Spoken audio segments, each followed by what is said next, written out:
Hello, everybody. Welcome to the Sportlight podcast. This week, we sit down and discuss a really important question. Is your child an and kid or a but kid? The answer to that question might determine whether they make a team, get playing time, receive a scholarship offer, and so much more throughout their life. I sit down with former college athlete, comedian, and friend of Especially for Athletes, Cameron Stewart, and we discuss this question, which is posed by Nick Saban, legendary Alabama football coach. Give it a listen. We think it's relevant to every single parent who has a child who plays athletics. We could be more intentional about helping them become and kids instead of but kids. Give it a listen. Welcome to the Sportlight podcast. Welcome to the Sportlight podcast for parents, coaches, and athletes. The Sportlight refers to the time in an athlete's life when they have increased ability to affect the culture around them and the increased opportunity to learn life's lessons through sports. This podcast aims to help parents and coaches capitalize on their athletes' precious time in the Sportlight. The Sportlight podcast is brought to you by Especially for Athletes program. Well, Cam, I wanted to talk with you today about a video that's been going around the internet a little bit with Nick Saban, coach of the Alabama Crimson Tide, where he talks about the importance of the words and but.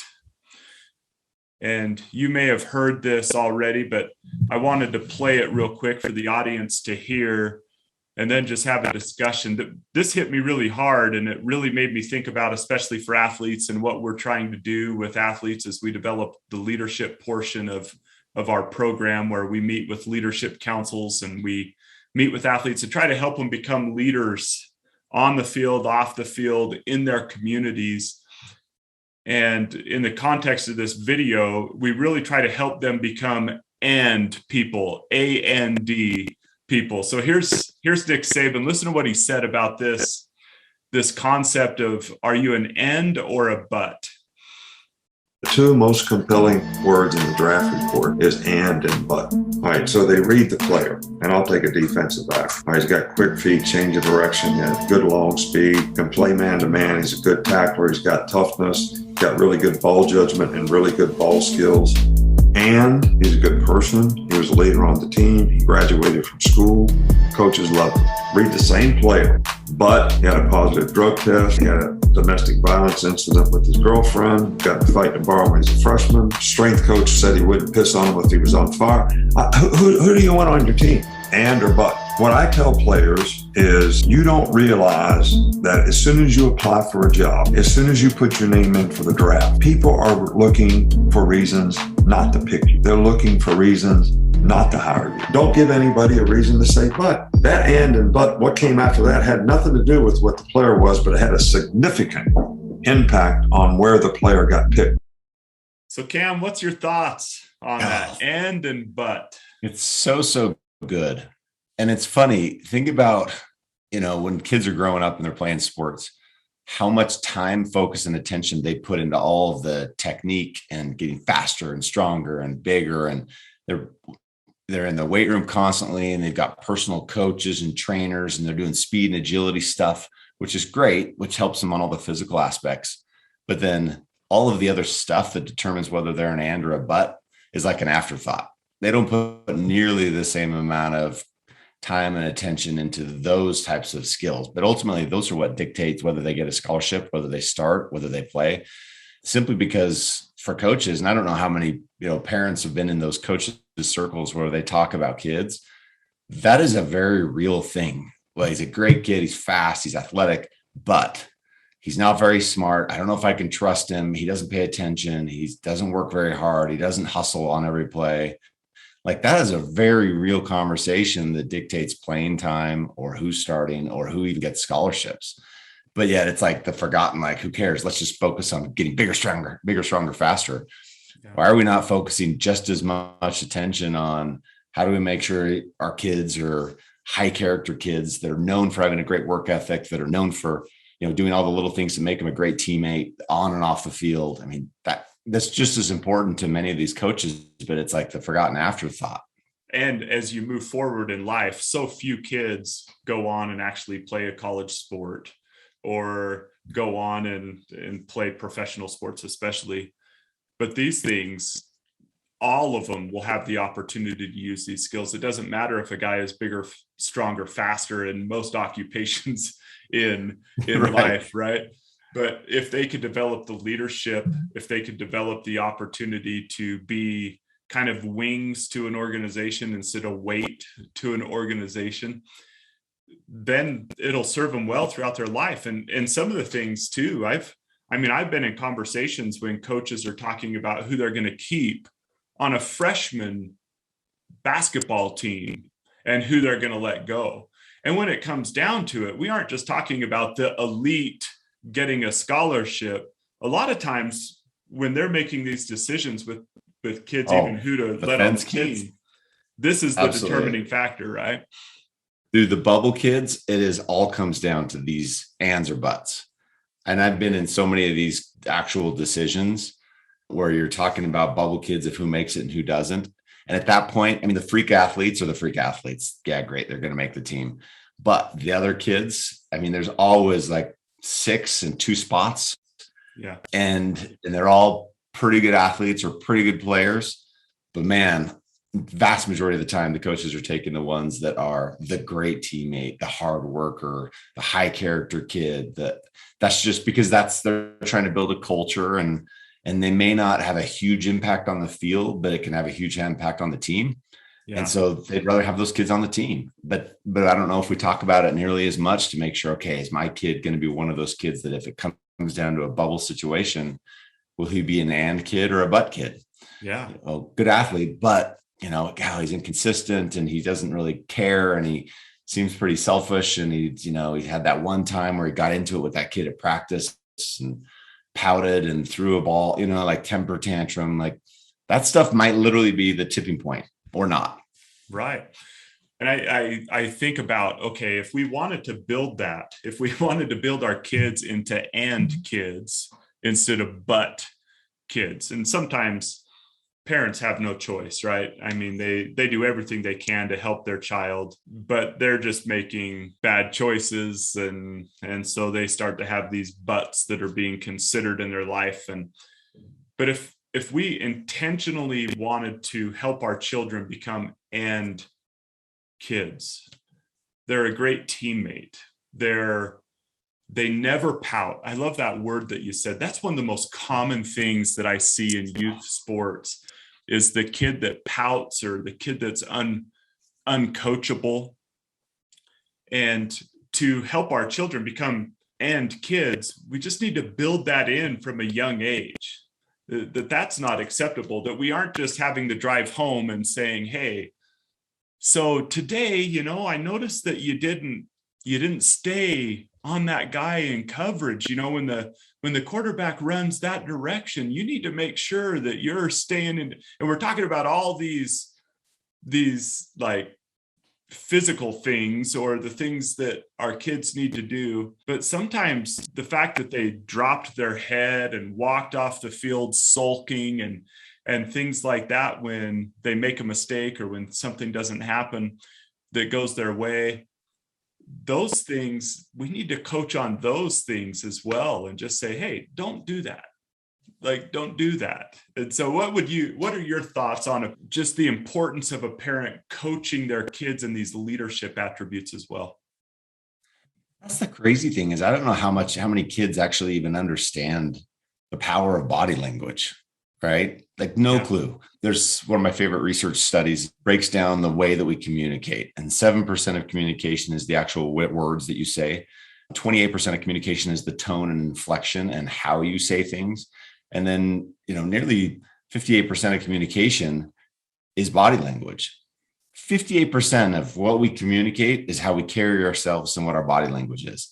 And a lot of these kids have no idea what they're communicating with unintentionally when they're like complaining, going back to the huddle, or the coach puts somebody else instead of him in or her, and she sulks a little bit and rolls her eyes, or when coach is in a huddle and they're not dialed in, they're just kind of drifting around and looking around like they're communicating to the coach, I don't care, or I'm selfish or whatever. I don't think they even understand the body language, but we'll spend We'll spend an hour and a half a day sending them to a speed and agility coach, but we're not taking 5 minutes a week to teach them about body language and what you're communicating unintentionally. Yeah, that attitude and effort. I can't tell you how many times I've been riding with my daughters in a car and they'll say something in regard to their drill team members and my two oldest, and they'll say something in, just that's going on and something that's concerning them or whatever about whether they're going to be taken out of a dance or whatever it might be. That's just a simple thing. Parents listening to this are thinking, well, okay, so what do we do? How do we say that? I just always ask them, well, what do you have control of? And they'll say to me, attitude and effort, Dad. And I'm like, right. So those two things, if you'll just concentrate on those two things, everything else will work out. You might get taken out of a dance. That happens every now and then. You might not win the state championship. That happens more often than not. But if at the end of the day, you're concentrating on your attitude and your effort, then things work themselves out. But I also think that sometimes we say these general terms and they become just very cliche to our kids. So what I have found is when training kids, we've gone around the country and we've talked with kids in these leadership sessions, and that sometimes it helps to help them see what that looks like. Okay, so in this situation, if you wanted to have a great attitude, what would you do? What would you not do? Because sometimes I think in kids' minds, they think they have a great attitude, but their body language is saying everything else. Right. And yeah, because in my brain, I was happy to help. In my brain, I was listening. In my brain, but you're totally disconnected from what you're communicating with how you're sitting or how you're reacting or what your facial expressions are. Yeah. You're just not aware. Yeah. And so like coaching, we wouldn't just say to a kid, for example, hey, just FYI, you know how you missed that shot? Make it. Like it's not just, oh, dang, coach, I never thought of that. That's brilliant. So through the hoop, it's bold strategy, Cotton. Right. But sometimes with these things that we're talking about that are so important, we don't spend time actually helping our children see what it looks like and practicing it with them. You can actually practice doing some of these things. Watch some tape. If you have a kid who's a pouter, for example, every time they miss a tackle, sometimes they may not even know they're doing it. That's just how they're feeling on the inside, and it's coming out, and they don't even know that they're that kid who pouts. So video it. Well, we're all videoing everything anyway. I mean, Huddle, for crying out loud, is making a mint off all of us. And so I had this coach that big Polynesian coach, and he always said the same thing. He'd always say, the eye in the sky don't lie.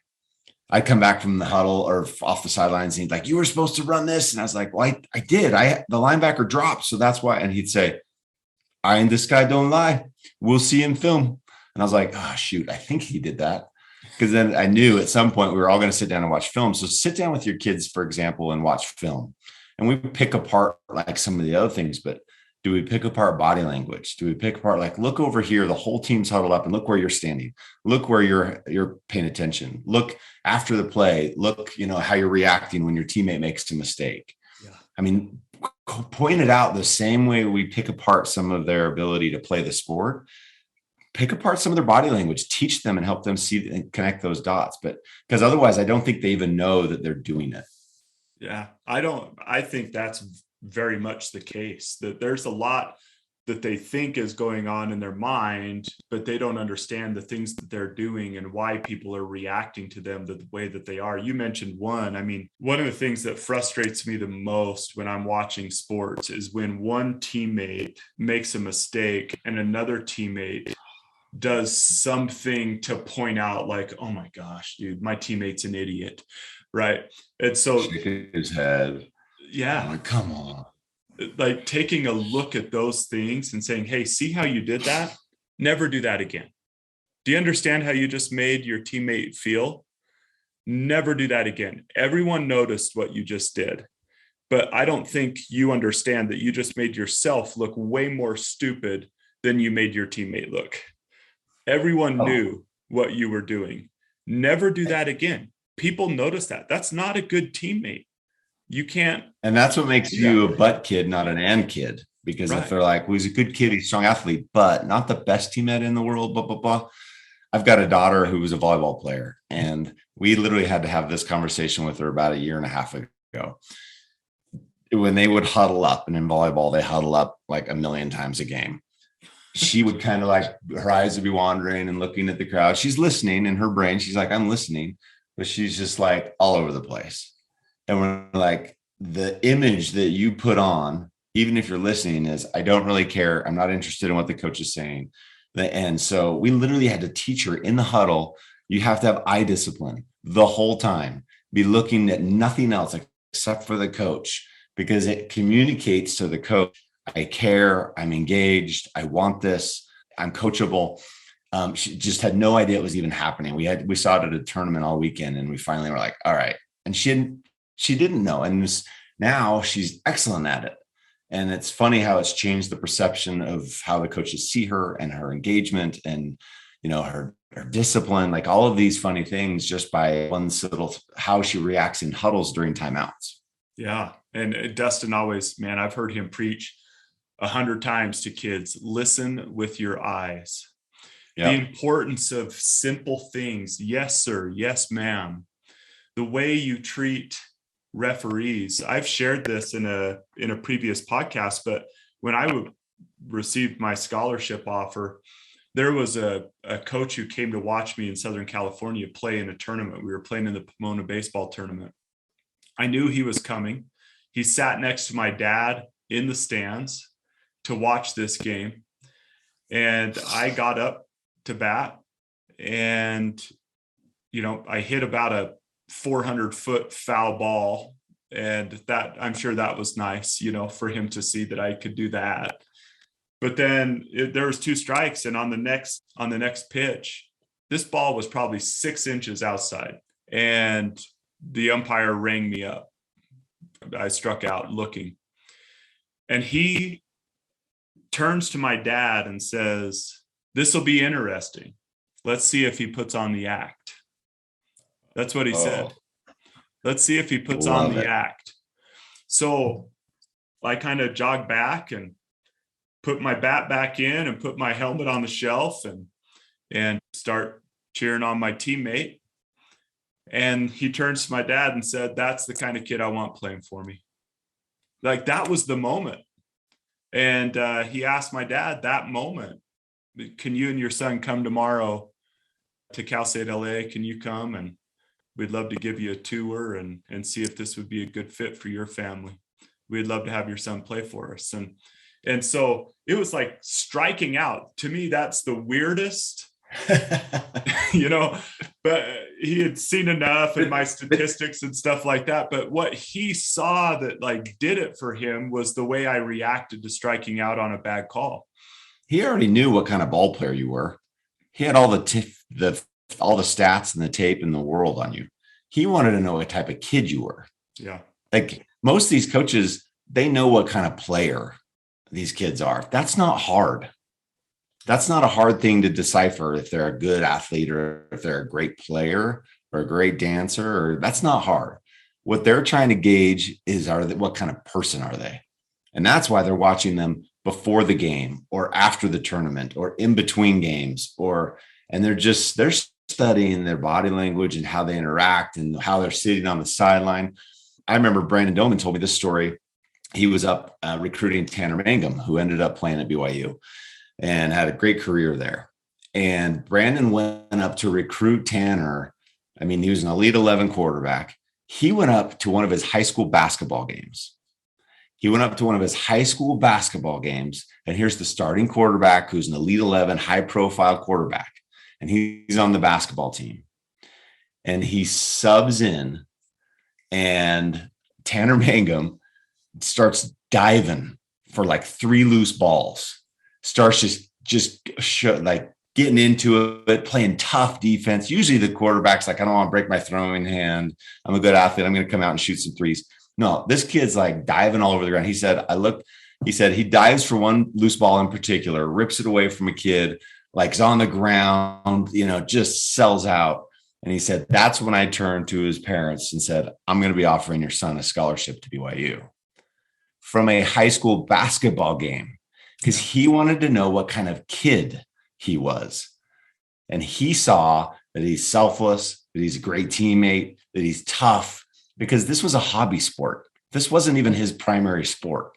He just could tell he was a competitor in general by watching him play high school basketball. I thought that was the coolest story about Tanner Mangum, and what was the tipping point for a college coach to say, we want him. It was his hobby and how he played it and how he competed at it. That's awesome. And, one of the things that I'm sitting here thinking as we're having this conversation, if parents want to develop the end attitude instead of the but attitude, sometimes pointing out positive examples as well. So you're watching a college football game this weekend, and, you see, last night I was watching a high school game. I was so impressed, two especially for athlete schools, two schools that we've done a lot of training at, two schools where both football coaches are like fully invested in the principles. And I know some of the kids on both teams because of our association with especially for athletes. It was so awesome to watch these kids compete like crazy, but picking each other up off the ground, competing without contempt. If I was a coach and I was watching that kid play and I was watching him just knock a guy's lights out and then getting up and offering a hand and pulling him up and hitting him on the back and then jogging back to the huddle, that's the kind of guy I want. Sometimes I think it would be, you sit down and watch a college football game and point out the fact that, man, look at that guy.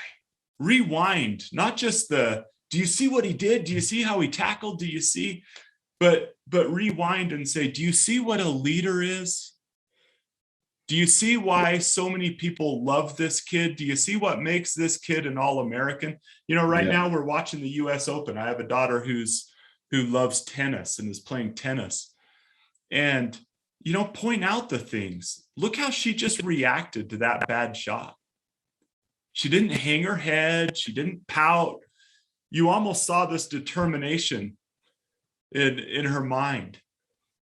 You should react that way. You're going to make bad shots in a match. So look at the way she reacts when she does. Look at the way she treated the lady who just beat her.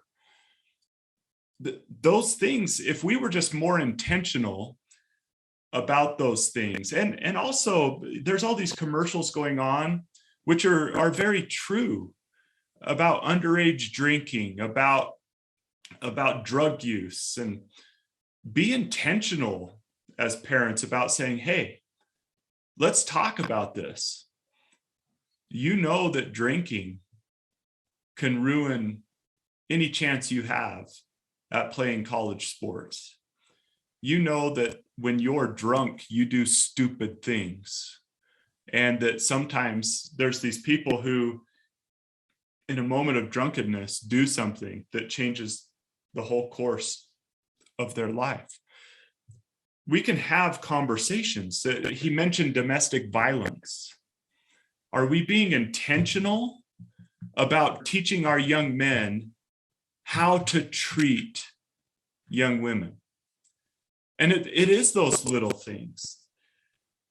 We can help our kids become ends by saying, hey, do you open doors for girls at your school out of politeness?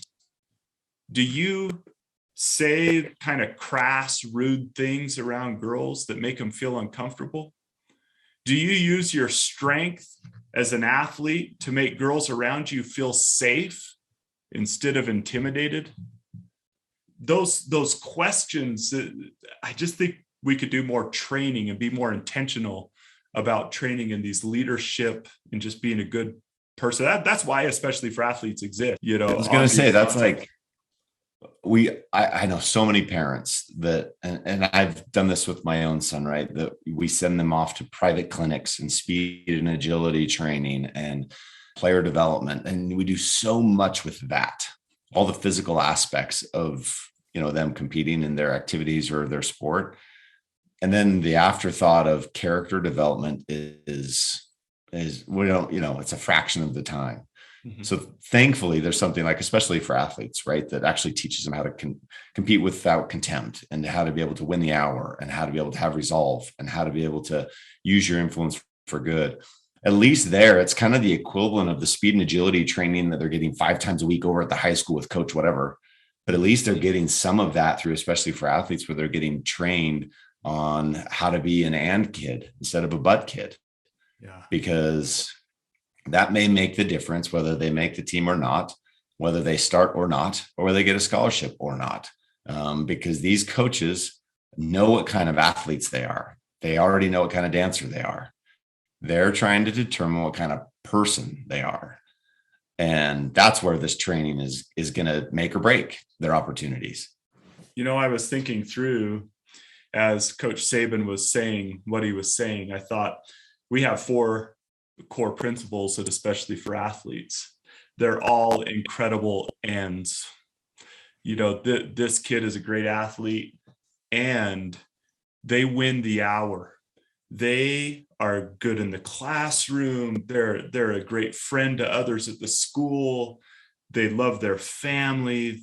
They're treating their opponent and the referees and the umpires correctly.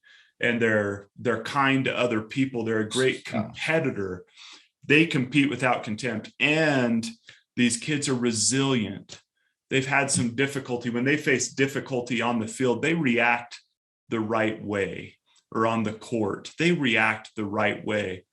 And let me tell you something about this kid. This kid that you're thinking about giving a scholarship to has had a huge impact on our school, not just their team, but on our whole school, because they seek to bless and not impress others. They aren't all about them. They wear a wristband on their wrist that says, "Eyes up, do the work," which is look for people who might need your help in the community and then do something to help them. I can't imagine a coach who's impressed with a young person who's told this kid wins the hour, competes without contempt. They're resilient and they seek to bless those around them, to assist those around them. They keep their eyes up and do the work to help people around them. If a kid is like that, they are an end kid. And that's what, especially for athletes, does. We do some things in regard to physical training and stuff like that, but it's more the mental performance side of it. But mainly what we're trying to do is that's why this video resonated so well with me, is we go and we will come anywhere. That's the purpose. That's the mission. Yeah. Yeah. And we'll go anywhere. I mean, this next Wednesday, I'm meeting with 3 or 4 youth football teams that are 12 and 13. And we're going into a backyard, having a barbecue, looking forward to that. And we're just going to train these kids on these principles that will help them be and kids, not but kids. We warn about the things that would make them but kids. We actually train on things that will help them be and kids. And anyone listening to this, we will literally, if we need to hop on a Zoom with someone in Connecticut and do some training and talk about that, we will do it. We will go and we'll talk to a youth team. We've talked to members of the Utah Jazz. We've talked to all the colleges here in Utah and various teams. And so, but I think it's really important, Cam, and that we're more intentional about these things we're talking about today in this podcast. No, there's an absolute need and the good news is there's an actual resource. There is help there. There is some training available. Let's just take advantage of it and use it. And I hope parents listening today will. Yeah, me too. Because, well, first of all, we believe very strongly in the message, but man, we love being with kids, because most kids, their default is end. It's not, but these are great kids because we're intentional about training them and help them really see what it looks like. Then we can help more of them develop these skills. And like we said, even if they never make a team, if they don't play a varsity sport in high school, if they never make it to a college sport, you and I both know in professions, there are end people and there are but people. And 1,000,000%. Yeah. And all this training this is not about like a sport or a dance team. All of this stuff, everything that especially for athletes does, is to help kids win and succeed in the game of life. Because that game everybody's playing, and the stakes are higher than any sports game. It's about developing and building people so that they can succeed and win in life. Yeah. And that's ultimately what I think every parent wants as well for their kid, far above and beyond, being a starter or making a certain team. Yeah, for sure. And so I hope we can move forward, be intentional about pausing games, showing our kids these things about leadership as well, and pausing their own games, watch the tape, let them see, hey, in the huddle, do you see what you're doing here? Even though you're not that way, what you're communicating to others is that you're not engaged. And here's how you can communicate that you're engaged. These lessons help us all to become end people, not but people. And end people can accomplish a lot and really, really contribute to those organizations or groups that they're a part of, including their own families. So Cam, thank you, brother. Thank you so much. Love it. For joining and sharing your thoughts. Such an awesome topic. Glad you're pushing it, Shad. Happy to help anytime, every time.